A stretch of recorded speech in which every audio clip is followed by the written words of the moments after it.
Hello, everybody.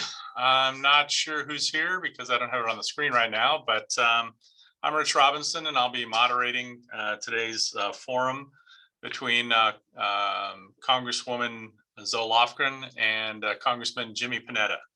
And the reason we're doing this, obviously, is because the Villages has been represented for a long time by Congresswoman Zoe Lofgren.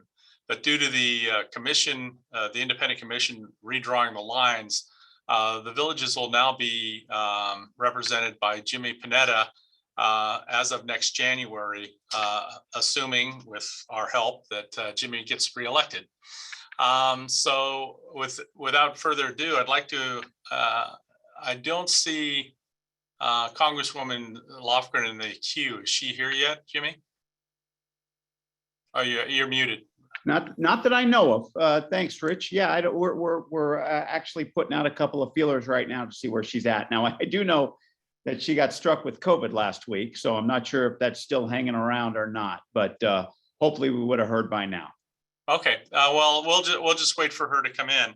To give you some, Zoe needs no real introduction for this group, obviously, but she was elected in 1994 in a very tough race against Tom McHenry in the primary. Where she actually surprised everybody by winning the primary and then going on to be a Congress member. And since 1995, she's represented this area in San Jose, and her constituency services have been terrific. And now we get to, and we've just recently worked with Jimmy's staff and Jimmy in terms of this presentation. I can assure you that his staff is up to the task as well in terms of constituency services going forward. But since Jimmy's here and Zoe is not, unless somebody's coming right on. Okay, since Jimmy's here and Zoe is not, let me introduce Congressmember Jimmy Panetta, who will be representing us hopefully in January of next year. And he can tell you a little bit about the new district, what he has in the old district, what he has in the new district, and some of his priorities. And Jimmy, it's all yours. Great, thank you. I appreciate that. Thank you very much, Rich. And obviously, thanks to Judy Rickard and Judy Owen, and thanks to everybody at the Villages for this opportunity. Hopefully, Zoe will come on. We'll see what the status is with Representative Lofgren. But I really appreciate this opportunity to say hello in virtually. I've obviously been to the Villages and I look forward to continuing to go to the Villages and hopefully have the opportunity to do this type of interaction, conversation, discussion, hopefully be able to do it in person. I really look forward to that when we all feel the time is right. Obviously, as Rich did a good job kind of setting it up, there was redistricting that happened at the beginning of this year. And basically, it kind of gave Zoe and me somewhat new districts. For the most part, very similar to what we had. However, definitely new parts. Obviously, Zoe's district, which I think is now going to be the 20th district, will go around the 20. We'll go from downtown San Jose up and around the hills there, up and around San Jose, and then cut south. She'll then have all of San Benito County, and she'll have a significant part going down 101 of Monterey County, a little bit of Santa Clara, Gilroy, Morgan Hill, the town of Morgan Hill, and then literally straight down 101, but also encompassing the towns of Watsonville, Castroville, and Salinas as well, all the way to the Monterey County line. The new 19th, the district that I will be running for, basically goes from the southern to eastern San Jose, up over the hill into Santa Cruz, down the Monterey County coastline, all the way to Cambria, and then literally cuts east into northern San Luis Obispo County, all the way out to the eastern border of San Luis Obispo County. So the district, as I say, it kind of looks like a C in that it goes from literally San Jose, the suburbs there of southern San Jose, a little eastern San Jose, down Santa Cruz, Monterey, all the way out to northern San Luis Obispo. As I say it, from the vineyards of northern San Luis Obispo to the suburbs of San Jose. Now, obviously, knowing that in those areas of San Jose, that is literally from Almaden Valley, along the 85 corridor, Capitol Expressway corridor, under 101, and then up into Evergreen, down to the villages, down to Silver Creek, down Coyote, down to the western part of Morgan Hill, and then up back into Almaden Valley. That area obviously has had excellent representation from Anna Eshoo and Almaden Valley, and of course, Zoe Lofgren. And so there's no doubt that there are some big shoes to fill, and I'm not afraid to say that, because I've been absolutely honored and humbled to work with Zoe Lofgren and to watch the legendary, literally her lead on such legendary work, from impeachment to immigration, to being on the January 6th Commission, to working on election security. And what we're seeing now, take the lead on the changes in our laws to ensure that the refugees from Afghanistan are appropriately afforded temporary protected status and humanitarian parole as well. She really is the point person on so many issues, not just for Democrats in Congress, but for Congress members in Congress, to be honest with you. She basically has done it all in her amazing career. Yet what I love about Zoe is not just having her as a neighbor, as a colleague, as a friend. What I'm absolutely surprised by is how humble and how she does her work with such humility.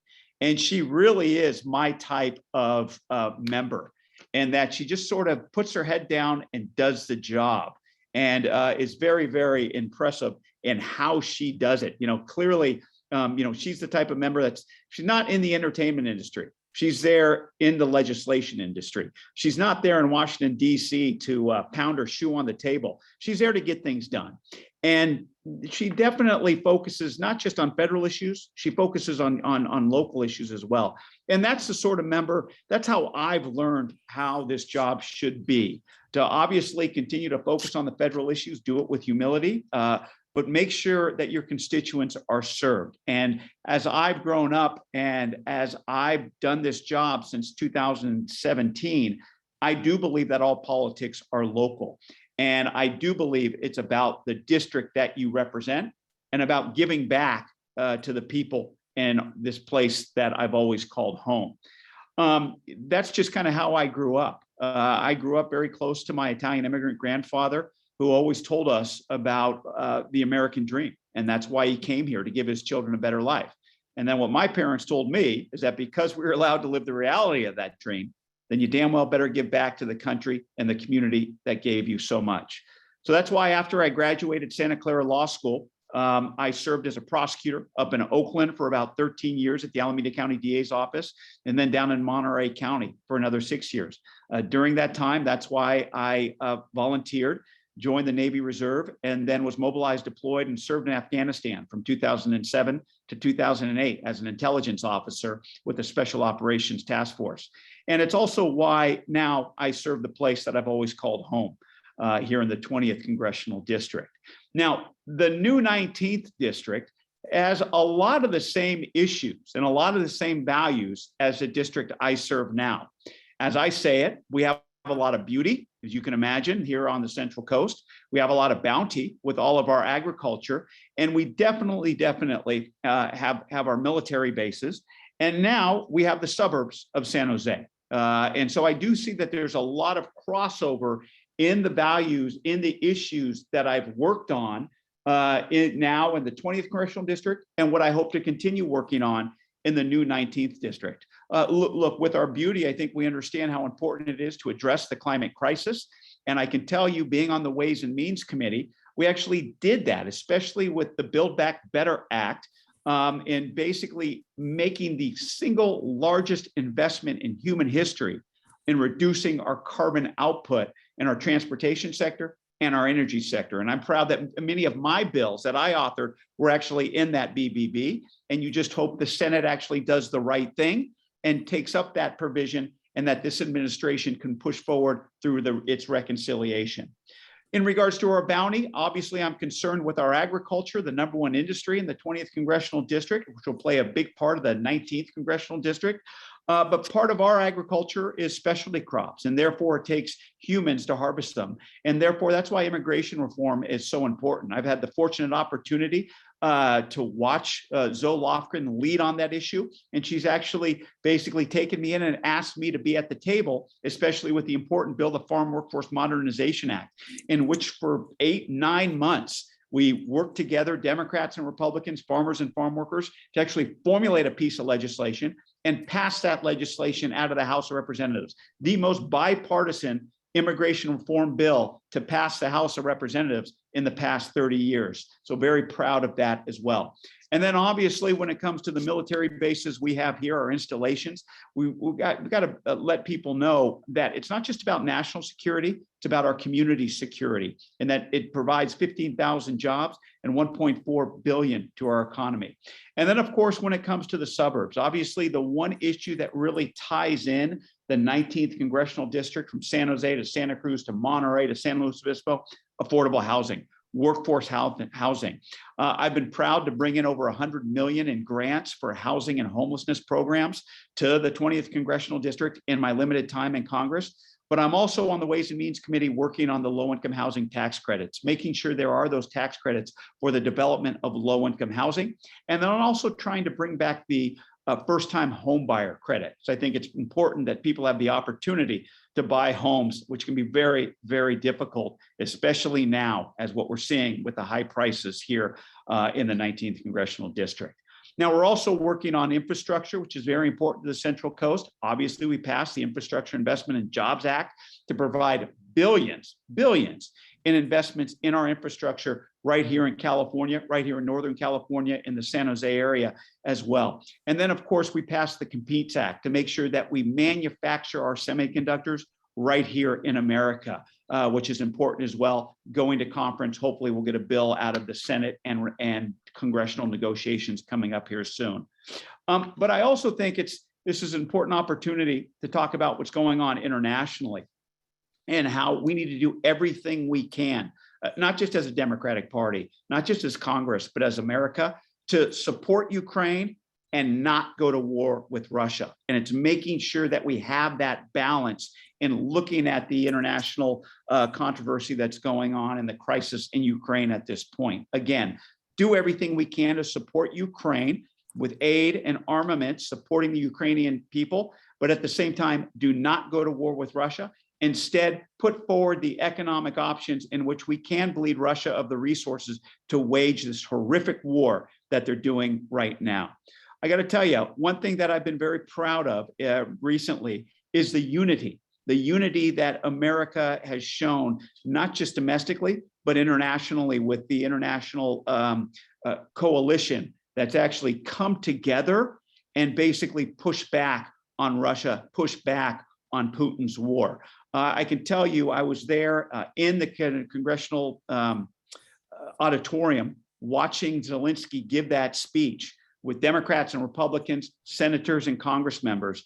And I can tell you, it was one of the proudest moments that I've been in Congress to actually see all of us give him the standing ovation that he deserves, because of the fortitude that he has basically come up with to lead that fledgling democracy, and how they flourished under fire when it comes to pushing back on Putin and the atrocities that they are being inflicted upon Ukraine. And I do believe that we have to continue to use that unity, not just with the issues that we're dealing with in Ukraine and dealing with the Ukrainian crisis, but also as a country, and yes, even as a Democratic Party. We have to continue to stay unified and to continue to remind people what we've done for this country in regards to putting forward the massive resources to help us emerge from this pandemic, the investments that we are making in our infrastructure as well as our manufacturing base, and also remind people that it is the Democratic Party that is investing in the future of this country. I look forward to being a part of that in the 118th Congress, representing the 19th Congressional District, and hopefully having the opportunity to represent all of you. It is an honor to be here with Congresswoman Zoe Lofgren. Like I said, I got some big shoes to fill. I get it, I understand it, but let me tell you, I got a good working relationship with Zoe to help me basically understand what that takes. But also know that if you know me and if you talk to the people that I've served, I do believe that I'll continue to try to not just try to live up to that legacy, hopefully continue to hold that torch high of public service that Zoe has done so well there in San Jose. So look forward to being your representative if everything goes right in November, but I know that I can only do it with you. And so asking for your support as we go forward. Rich, I'll turn it back to you. And I see Zoe Lofgren's on the line, and hopefully she has some interesting things to say, and glad to be a part of this. So thank you, Jimmy, for that introduction to your office and your style. And now if we can get Zoe on the video here, that would be helpful. Congressman Lofgren obviously has been the congresswoman for our area for the longest time. Can you hear me at all? Is everybody? We can hear you. Okay, good. So we're just trying to get Congresswoman Lofgren up. She's right now obviously very busy serving on the January 6th committee, and she's been part of the leadership for a very long time, very close to Jimmy, very close to the California delegation. She has obviously been a civil rights leader from the beginning of her term. And it's interesting to note that she took over for a guy named Don Edwards, who was her mentor in the Congress before she became the Congresswoman in 1995. So are we good to go, Judy? I can't turn her video on for her. It's a privacy thing, so she has to start the video herself. Okay, well, I know that I didn't see her there, but I know that her staff, Sandra Soto, was there. Oh, is that who that was? Okay, so yeah. So I think they can turn the video on if they can hear us. And now her audio is on, and there's. I'm waiting. I'm trying to reach her to contact her to turn it on. So sorry for the delay. So continue the agenda. We'll try to do our technical thing on this side. So sorry. Okay. All righty. Well, thank you. So for those of you who didn't know who that was, that's Sandra Soto, a longtime chief of staff for Zoe Lofgren, and she's been a tremendous help to us over the years. So really appreciate her trying to get Zoe on. And as soon as Zoe gets on, we'll introduce her. But at this time, we can open the questions up to Jimmy. So if you have a question, there's a question and answer button at the bottom. Feel free to hit that button and have any questions you have regarding the things that are happening in Congress, things that you're interested in, any constituency work or anything like that.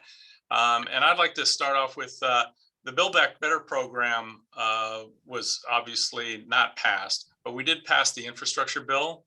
And what kind of projects that can we expect here in the Valley as a result of the infrastructure bill coming, and what projects, and I'm especially interested in high-speed rail, and does that have a chance at all any place down the road to come to Diridon Station?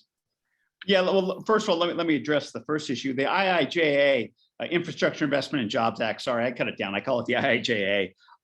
Basically, was close to $1.7 trillion across the United States for roads, for rail, for bridges, for broadband, for water projects, for wildfire investment. And so therefore, they're going to basically take that funding and obviously look at the projects across the country and make sure that there are significant amounts that can then be plugged in to those existing projects, to those types of projects that are ready to go.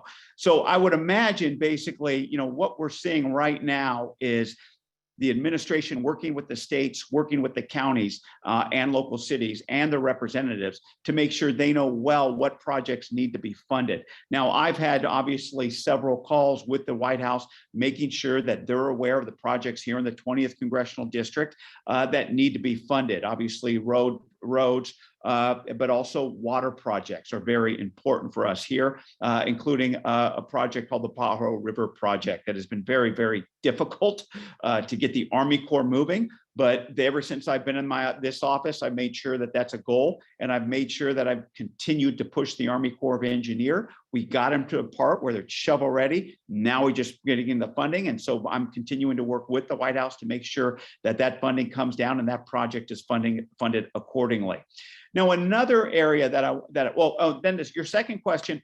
Obviously, the high-speed rail is sort of a long-term project. We're just trying to make sure that the one part of it right now, from what is that, Fresno to Bakersfield, I think is basically up and running. So I can't say that the IIJ funding will then go to any further high-speed rail project at this point. I don't know the answer to that, but my supposition is that it's such a long way out that I'm not sure if any of this funding will go to that.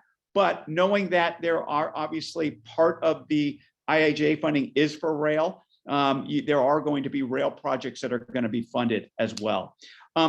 Another thing that you need to be aware of, Rich, is that in this recent budget, speaking about infrastructure, we were able to have community-funded projects. These are projects in which are basically sort of smaller, but obviously needed funding. You're right. They're otherwise known as earmarks. But you know what? They were done in a very, very transparent way, in a very, very beneficial way to our community, in the sense that in the 20th Congressional District, I was able to get 8 projects funded. Everything from a water project up in Santa Cruz County, replacing 27,000 water meters, which is going to go towards helping our conservation, to getting a new rec trail built from the Watsonville, downtown Watsonville, all the way out to Pajaro Valley High to help our kids go back and forth. And then also another project was helping an incubator kitchen here to help our workforce as well. And then another project that we helped basically was for affordable housing and medical care, dental care, of a program called Dientis here in Santa Cruz, basically $1 million for each of these to help them. So these are the types of community funded projects that we're able to get in that will help our infrastructure, help create jobs, and obviously help our communities. So these are the types of things that I believe as Democrats, we got to talk about more. We got to tell people that we're actually making these types of investments into our communities, into our infrastructure projects, and ultimately into the future of our country. I cannot stress that enough. You don't know how often I've heard basically people ask me, what's the messaging? Why can't Democrats get the messaging straight? Look, I believe we got to talk about everything that we've done. James Carville was a person, he said, I saw him on the other Sunday on the Sunday show. He said, look, Democrats got to gloat and we got to promote. I don't know about the gloating part, but we got to promote what we've done. We got to be proud of what we've done. And this infrastructure packages from the IIJ aid, the community funded projects, we got to remind people, this is what Democrats do to help you and to help our future. Thank you very much. And we got a couple of questions online here, which I'll just feed. And I'm going to combine a couple of them. Okay. But one is are you going to have an office in San Jose? And can you introduce us to your staff with whom we'll be working? You bet. Yeah, definitely. Look, the answer is if I am elected, you bet I'm going to have an office in San Jose. Now, I've also thought it through that, look, it'd be real easy for a Congress member. It's nice to have the federal building there because you get free rent, but I'm not going to have my office in the federal building. I'm going to have my office in the communities where people can actually have access to my office. I think that's very, very important. Now, obviously, the communities that I have from like I said, from Almaden Valley, along Branham, along the 85 Capitol Expressway corridor, hitting Yerba Buena, going under 101, up into Evergreen, down into, like I said, behind the Gurdwara, down to the villages, into Silver Creek. A lot of communities. I'm enjoying getting out and about and getting to meet people in those communities. I've done that quite a bit ever since January, ever since the redistricting. I'll continue to do that and continue to determine where would the best location be to have an office in which people can access. You got to realize that I was inspired to run for this job because I firmly believe that we can affect people's lives. by helping them with these federal personal issues. As you mentioned, Rich, the constituent services, I cannot stress enough, that's my number one priority, because I've seen how it affects people's lives. I've seen how it affects people's lives when you help them with an immigration issue, when you help them with an IRS issue, when you help them with a Social Security issue, when you help them with the veterans benefits issues. That's our job.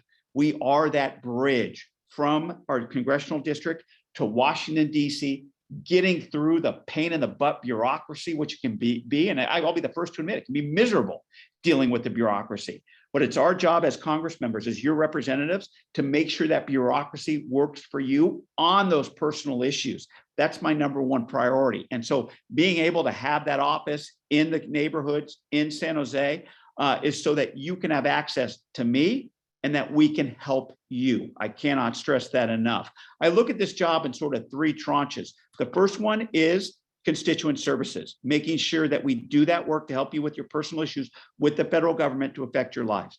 The second tranche is basically creating legislation to affect your lives. That's what we do in Washington, D.C., or try to do in Washington, D.C.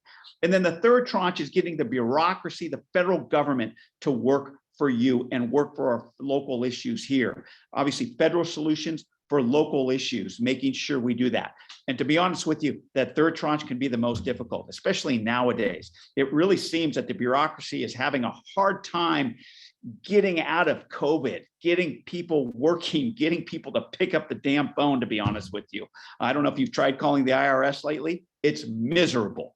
And so we've taken a lot of calls for that and tried to help people out and get the bureaucracy, get the government to do its dang job.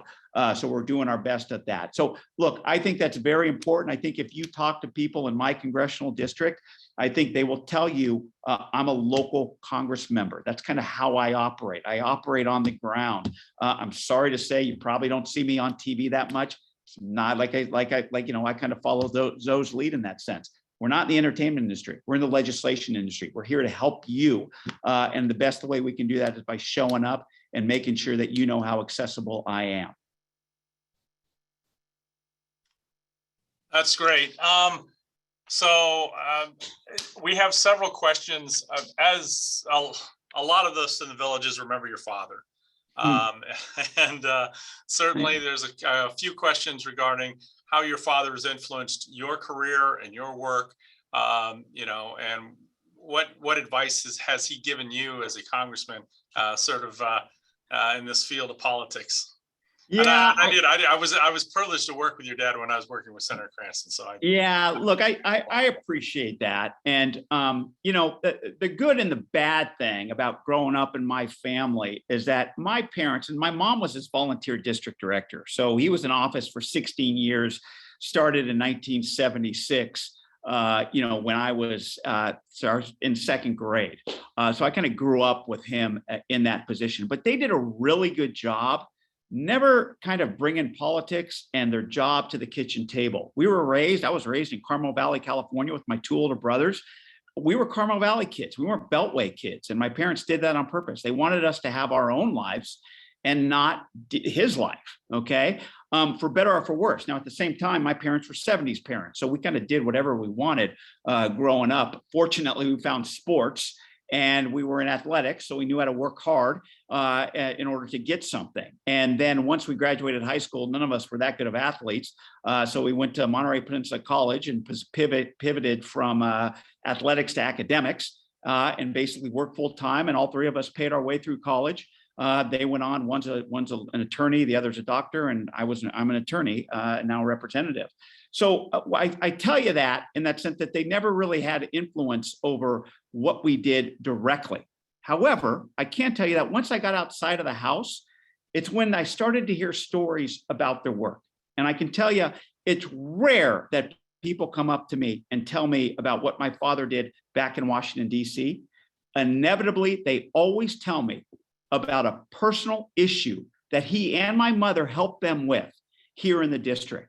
And like I said, that's what inspired me to run for this job. Not anything that my parents told me, but what other people told me about their work and how that work actually affected their lives, actually helped them with the federal issue that then allowed them to help their family and have their family be raised here on the Central Coast and basically help the future of their family, which ultimately, to me, that's how you help this community.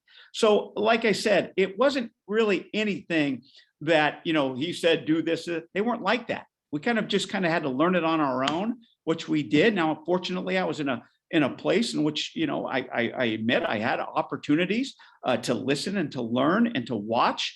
But, at the same time, we always knew it was up to us to basically get our own butts through that door. And that's kind of how they taught us. So, that's kind of how I look at it now. I mean, look, I've always tried to get out from under the shadow of my dad, but I also admit I've learned to balance that there could be worse shadows to be under. I get that loud and clear. But at the same time, I want people to know me for being Jimmy and not necessarily Leon Panetta's kid. And I've strived throughout my lifetime to do that. And I hope to be able to do that as a representative of the 19th Congressional District so that people know me as their representative, as Jimmy, most importantly. Oh, that's great. And as you know, now we have Congresswoman Zoe Lofgren, and we've all been talking about you, Zoe. So just Well, first, let me apologize. This got on my calendar at 3 o'clock. And so I was waiting for 3 when Sandra, my campaign guru, texted me and said, "Where are you?" So my apologies to everyone, and especially to you, Jimmy. I guess you've had a good discussion. I think I have come out to this group, the Democrats at the Villages, every year for, I don't know, 30 years, something like that, before I was in Congress. And I've had the greatest time doing it. And regrettably, for me, this geographic part of San Jose is going to not be in my district anymore. I believe that nonpartisan redistricting is the right way to go. But I think I was a little bemused by what the nonpartisan group did, putting Silicon Valley with the lettuce bowl and kind of, putting Jimmy in San Jose. But here's the good news. Jimmy's going to do an awesome job. I do know that. I know him very well. We've worked together on a whole variety of issues. There are people in Congress who are more performance artists than legislators. That's not Jimmy. Jimmy takes the work seriously. He does the work, so he knows what he's talking about when he does something. He cares about his constituents, and I just know he's going to do an awesome job for the new constituents in San Jose. And he and I, weirdly enough, the districts don't change until after the election. So he and I are tag teaming it.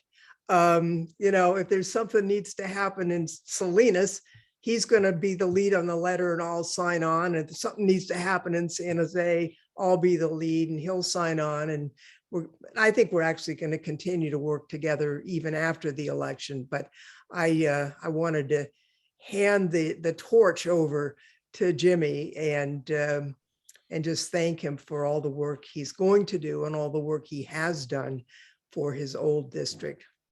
Yeah, that's a heavy torch, let me tell you. And actually, your staff has been terrific. Jimmy's staff has been terrific in putting this stuff together. So we want to thank both you and your staff for the work they've done on this sort of handoff going forward. And we want to thank you for your work on mental health from Judy Zinski. And she wanted to just make sure you understood that she thanked you for that work. Yeah. The next question is really about January 6th committee. If you could give us an update, Zoe, on why Trump isn't in jail and when he's going and all that stuff, that would be very helpful. Well, as you know, the January 6th Select Committee is a legislative committee, so we don't have any say on who gets prosecuted and who doesn't, except to the extent that we have done criminal referrals when we are the victims of the crime. For example, we've had a couple of witnesses refuse to testify, which they have a legal obligation to do. For example, Steve Bannon claimed executive privilege, even though he wasn't an employee of the executive branch. We referred that for prosecution, and he has been indicted, and that could happen again, but mainly it's a legislative committee, and it is a huge investigation that we have undertaken. We have learned a lot. Some of this has been in the public sector, some of it has not. And later this spring, we expect to have at least one set of hearings. We'll probably have two sets to lay out what we've learned, hopefully in a way that's credible, not just to people who were skeptical about the former president, but to people who weren't. This has to be the truth, unvarnished, in voices that are credible across the political spectrum. I'll just say this, it's the only committee actually I've worked on where every single member is pulling in the same direction. Liz Cheney and Adam Kinzinger are two Republican members, and they're very conservative. I mean, if you overlaid their voting record in mine, there would not be a lot of overlap. But they are committed to getting to the bottom of this. And I admire their dedication to following the truth wherever it goes. And, I think so far we've had, we've operated on consensus. There have been no contentious fights or anything of that nature. And if ever there's a disagreement, it's about strategy, not the goal of uncovering the truth. So we're working well together, and we work constantly. There are depositions every day, sometimes 2 and 3 a day. Obviously, not every member can be on every deposition, but the transcript load gets pretty heavy if you can't sit in on some of them. I will say what is emerging is not a pretty picture. I think there was and is a threat to our democratic republic that has not completely abated with the former president's action and those of his supporters. We're looking at not just the day, although it includes the day, but the events leading up to it. Obviously, we didn't have thousands of people just randomly show up to attack viciously police and try and kill the vice president. There were steps leading up to that. And we hope to be able to reveal that all. There are a couple legislative issues that, part of the committee's charge is to make recommendations for legislative changes, and one of which is the Electoral Count Act. Clearly, what the former president was urging Pence and others to do was unconstitutional and illegal, but we're looking to make sure there is no ambiguity. It's a statute that was written a long time ago in archaic language. We want it to be clear, and hopefully that will make sure that this is all very clear in the future. One of the things I want to look at is the Insurrection Act, which the former president threatened to utilize multiple times prior in the year running up to January 6th to essentially send active duty military into various parts of the city to do various things that is not constitutional. But I think tightening up that statute is something we need to look at as well as a whole variety of things. I'll just say that I didn't ask to be on this committee, but when the speaker asked me to do it, the right answer is yes. And so I'm doing my very best job possible, and we'll see where we go. It is important that our report is understood by the public at large. It can't just be perceived as one point or another. Well, thank you. And hey, Rich, let me ask. So obviously, look, you were there at the impeachment of Nixon. You were a manager in the impeachment of Trump. With that historical knowledge, how does it compare, if it does, either in magnitude or gravity? Can you give us a sense of, based on what you've been through, where does it stack up against those? This is way worse than Nixon. Jeez. And actually that Tony Berg, our president of our club here, also wanted to contribute that, he's been talking about the fact that if we don't stop people like Trump and they're able to come back, then we could lose our democracy. And I think that voice and that message really hasn't been heard a lot. And that's why I think I was very interested in anything that either of you might know about the Justice Department's investigations, and or whether or not they're actually serious about going after the leadership, because they've arrested a lot of what I would call brown shirts, but they haven't arrested any of the leadership. So if either of you have any knowledge or could comment on it, that would be great. Well, they don't share with us what they're doing, nor should they. That's not a job that they have. Generally, and Jimmy's a former prosecutor, he knows if you have a case and you indict, and if you don't, you shut up. So that's what they're doing. However, the Attorney General did recently say that they are intending that nothing is off the table. They're going to follow wherever it goes. So whatever that means, I take it for what it's worth. That's great. So we have another question for both of you regarding the current problem with gun violence, and what is there any possibility of any kind of legislation going forward, or what, if anything, can we do to move it along? Yeah, I mean, obviously, it's this is the ongoing problem with our colleagues on the other side of the building in the Senate. Obviously, you had us do our job in the House of Representatives ever since I've been there, or at least, excuse me, let me stand corrected, belay my last, since 2018, and since Democrats were in control, we did our job, and we basically passed legislation dealing, at least taking steps, affirmative steps to deal with the issue of gun violence. Obviously, HR 8, universal background checks, obviously going after the Charleston loophole, making sure that FBI continues to conduct the investigations and don't put a limit on how long they can conduct those investigations, which was the reason why the Charleston shooter got his gun. And so we passed those types of legislation. Unfortunately, they're stuck in the Senate. And, obviously, we don't have high hopes that we can get 10 Republicans to do anything on that. So that's going to be difficult legislatively, to be honest with you, and Zoe may have a different opinion on that.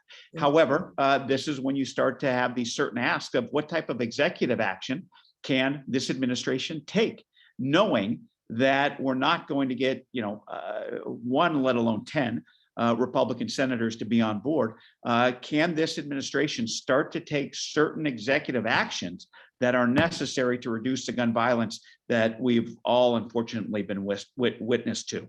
And I think these are the types of decisions that the president's going to have to make coming up here. Jimmy's right. I would just add that my prayer is that not only do the Democrats maintain our majority in the House, but 2 Democratic senators be added to the Senate. The Senate is broken. They can't do anything. They can't even pass appropriations bills. And if you take a look at the Constitution, it provides that the vice president sitting as the presiding officer shall break a tie. I mean, that shows there was no anticipation on the part of the founding fathers that there would be a 60-vote majority. Super majorities are provided for in the Constitution. Treaties, impeachment, not legislation. They've got to do something about that. They can't do anything. And our country is suffering not only in the area of gun violence, but throughout by not having a functioning legislative branch. The next question is actually, I'm combining a few of these to make it easy, but it's on climate change and what's being done regarding climate change. And ancillary to that is, on the other side of the coin is that gas prices are a huge problem. Is there any type of relief in sight for consumers? in the future, or is, and then how do those obviously work together? Look, I think when it comes to climate change, I mean, once again, you saw the House of Representatives pass the Build Back Better Act, which included over $500 billion. Let me repeat that, $500 billion, the largest investment in history to reduce our carbon output when it comes to our transportation sector, when it comes to our energy sector. Obviously, this was something that we thought our senators over in the Senate side, especially two of them, were in agreement with. What we're hearing is that they may possibly be in agreement with it as well going forward. So even though the Build Back Better Act as a whole is sort of stalled in the Senate, we do hope that that environmental provision of it, especially when the amount that I mentioned, the $500 billion, actually gets passed and pulled out of. I believe that that's something the president is going to work on when it comes to having another bite at the apple per reconciliation. I don't think this administration, I hope they're not going to give up that chance to pass a bill with just 50 senators, most likely all Democrats, and that should go towards focusing on reducing our carbon output per the provisions of the Build Back Better Act. Now, obviously, there's other options that and other pieces of legislation that have been out there dealing with a climate tax, a climate fee.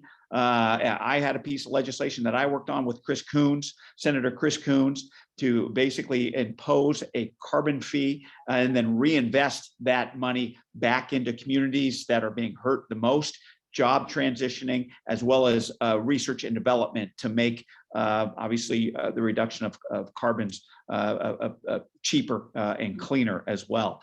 There's items like that, but I think right now this administration, understandably so, is focused on those kind of tax incentives to get people to reduce their carbon output, mainly in the energy sector, mainly in the transportation sector. On the Ways and Means Committee, I was glad that I had too many provisions that in part of bills that I came up with that were included in the Build Back Better Act, from green buses to e-bikes to microgrids to linear generators, basically tax incentives for those that were all picked up in the Build Back Better Act, and hopefully they'll be able to pass the Senate. I would just add, I mean, Jimmy's mentioned some of the bills he's worked on, and we've passed a bunch. Once again, the Senate is dysfunctional and they need to change their filibuster rules so they can do something. I'll just add this. Obviously, the war, the attack on Ukraine has had an impact on oil, and we have not completely transitioned quite clearly to a non-carbon economy. I would note, as something that President Biden said the other day, the last time oil topped $100 a barrel, gas was going for $2.30 a gallon. So there's some gouging going on as well. And I think there needs to be some drastic action taken on that by the administration. Obviously, the Congress is, some of its members are so captured by the oil companies that it's not possible to enact legislation, but the executive branch does have some tools they need to utilize. But certainly at this point, we need to keep investing. As the price of gasoline goes up, those who have the capacity to buy electric vehicles are thinking that might be a better deal. And I'll throw something else in that's important for the longer term. Sometimes it's hard to think about the longer term when we've got these catastrophes right in our face. But last August 8th, the National Ignition Facility up the road at Lawrence Livermore National Lab got ignition in their fusion experiment, which is a huge breakthrough in fusion energy. Now that's a science experiment. It's not, energy production. But in talking to the lab director, once you clear that science, things have the capacity to move a lot quicker than you would think. Ultimately, not next year, not in 5 years, but that is going to be a big component of decarbonizing our atmosphere, not only as an alternate source, because we need to continue with renewables, but to actually pull carbon out of the atmosphere with an energy source that is limitless and completely clean. And on gas prices, I mean, yeah, I mean, I think this is something we got to make clear. There's no button in the White House that the president can press to reduce oil gas prices. It just doesn't work that way. And I think that has to get out there, that understanding that this is well beyond the administration's control, well beyond the United States control as well. Global markets provide a lot of the uncertainty that's happening right now. And so obviously in what I'm a big economist fan, and look, and they were talking about, look, it depends on what OPEC does. It depends on the supply chain issues, and it depends on what China does right now, and the fact that they're being affected by the Omicron virus. They're having a lot of shutdowns. Therefore, you're going to see a lot of the supply chain issues start to kick up again as well. Those are all going to affect our gas prices as well. It's not just what happens in Ukraine. It's not just what happens in the United States. This is an issue that's a global market issue that unfortunately is something that obviously we have to understand. There's no short-term solution at this point. However, as Congresswoman Lofgren said, there are certain long-term solutions we have to continue to invest in, especially when it comes to pivoting towards renewables. Well, thanks for those answers. You know, it's a difficult job you guys got. So one of the last questions we have here is on affordable housing and whether or not there can be solutions to the affordable housing problem here in San Jose, especially. So if you guys could comment on that, would appreciate it. I mean, what I've seen is very interesting. I mean, that really is affordable workforce housing is one of the biggest issues that ties the new 19th together. Like I said, going from San Jose all the way down to San Luis Obispo, this is an issue I'm hearing about the most when I'm getting into the new parts of the 19th Congressional District. Being on the Ways and Means Committee, we've done everything we can to ensure that there are, once again, on the Ways and Means Committee, we get to have the tax code. That's what we have priority over. And so we get to basically, part of it is the low-income housing tax credit, making sure there are those tax credits for the development of low-income housing. Obviously, the 4% tax credits for rehabilitation and the 9% tax credit for new affordable housing. We've actually upped the amount of the 9% tax credit. I think we did it by 12% a few years ago. In the Build Back Better Act, there was a provision in there that we worked to get in there that upped it by 50%. So that more development of affordable housing is available, or at least getting more tax incentives for that. Also, again, what I said in my opening comments is making sure that there's that first-time home buyers tax credit. Look, you're right. I mean, the prices of houses today are ridiculously high. And therefore, anything to help the first-time home buyer, I think is important. When I bought my first house, I had that tax credit. I was able to avail myself of that tax credit. Unfortunately, I think it was in 2007 that it got taken out. I think it's something that should be back in so that first-time home buyers can have that opportunity to do that. And this is in addition to like I said, the millions, the over $1 million in grants, over $100 million in grants that I was able to bring into the Central Coast in my limited time. I could only imagine how much Zoe Lofgren has brought in up in San Jose in regards to grant programs for housing, for homelessness, HUD BASH, for our veterans. I'm sure it's very, very significant, but we have to continue to make sure that those types of programs are not just funded, but actually reach the ground here in our congressional districts. I would just add, this has been a huge problem in our area for quite some time. And Jimmy's right, we had a bunch of really important provisions in the Build Back Better bill on housing, affordable housing. And now, of course, that's been stuck in the Senate. In addition to helping first-time home buyers, I also think we need to take a look at relieving student loan debt, which has kept a whole generation of young people from having home ownership because the overhang on student debt is in the trillions of dollars in the United States, which is impairing the capacity of young people to form households and get into housing. But there's a supply and demand problem too. And I live in downtown San Jose, as you know, And one of the things I'm mindful of is that these proposals that are coming in for high-rise housing in the city core, some of them market rate, some of them affordable. I'm not seeing my neighbors going down to complain about them. People are saying, yeah, we need the housing. So there's a lot of construction going on in downtown San Jose. And I was talking earlier today with people at Google.